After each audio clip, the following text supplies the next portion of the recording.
Hello there, I'm Andy Herrick. I'm what's called the Archdeacon of Anglesey, one of the vicars on Anglesey, and this is my favourite Bible story. It's from John chapter 8, the woman caught in adultery. Let me read it to you. At dawn, Jesus appeared again in the temple courts, where all the people gathered around him, and he sat down to teach them. The teachers of the law and the Pharisees brought in a woman caught in adultery. They made her stand before the group and said to Jesus, "Teacher, this woman was caught in the act of adultery. In the law, Moses commanded us to stone such women. Now what do you say?" They were using this question as a trap in order to have a basis for accusing him. But Jesus bent down and started to write on the ground with his finger. When they kept on questioning him, he straightened up and said to them, "Let any of you who is without sin be the first to throw a stone at her." Again, he stooped down and he wrote on the ground. At this, those who heard began to go away, one at a time, the older ones first, until only Jesus was left, with the woman still standing there. Jesus straightened up and asked her, "Woman, where are they? Has no one condemned you?" "No one, sir," she said. "Then neither do I condemn you," Jesus declared. "Go now and leave your life of sin." I find this story tough, first of all, because it shows how the strong will abuse the weak.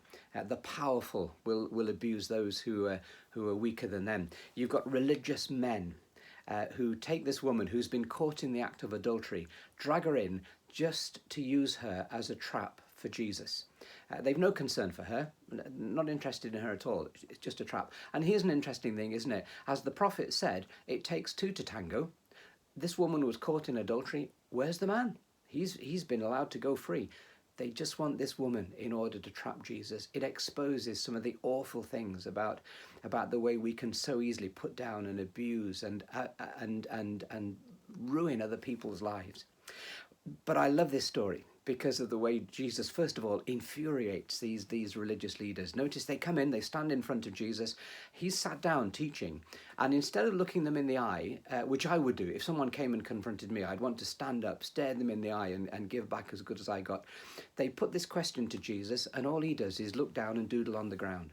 I'm not interested in these clever people who think they know what he wrote. If it was important, we'd have been told what he wrote. He doodles on the ground. He won't look at them. He just avoids their gaze and he doodles on the ground. He won't answer the question.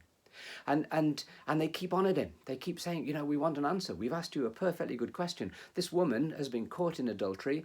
The law says she should be stoned to death. What do you say? And only after a while does Jesus straighten up. And then he looks them in the eye. And he says, "Okay, how about this? Let anyone who has no sin, anyone who is without sin, throw the first stone." And then he just crouches down again and he doodles on the ground, leaves them to sort that out for themselves. And of course, what happens? They go away one at a time. Starts with the oldest, interesting little point, and then they go away. And then there's only Jesus and the woman left, just the two of them.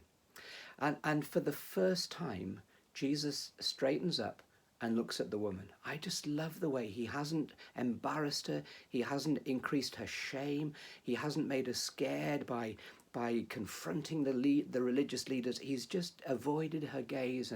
But now, when it's just the two of them, he stands up and he looks her in the eye. And he asks the question, "Where are they? Has no one condemned you?" And she says, "No, sir, no, not one." I read this story, it must have been hundreds of times before I realized this one thing. The question Jesus says or the statement he makes to the religious leaders is, the one without sin, that person can throw the first stone. And it suddenly dawned on me, when it's just Jesus and the woman, Jesus stands there as the one human being ever in the history of the human race who was without sin, who had no sin. Paul, when he writes his letters in the Bible, says it very clearly that God made him who had no sin to be sin for us. Jesus had no sin. Do you see what's happening here? Here is the one person who had the right, the authority to pick up a stone, stand this woman against the wall, and hurl rocks and stones at her till she dies at the foot of the wall.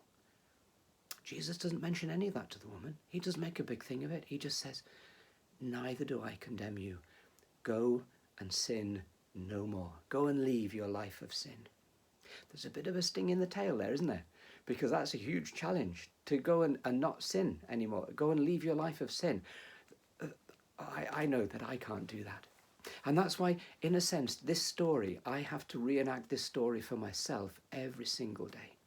I come to Jesus, and when he looks into my eyes, he can see the shame and the sin and the failure and the brokenness and the lostness and the emptiness.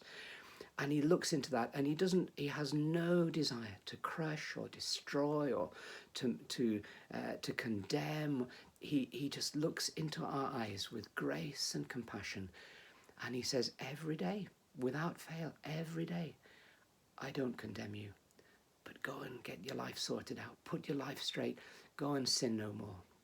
And I know that even every day as I try to do that, I'm going to fail. But I can come back and back and back. And he always forgives, always does that work of renewing and cleansing. That's why that's my favourite story from the Bible. It's Jesus, the ultimate Jesus, working with people like you and me. Thank you.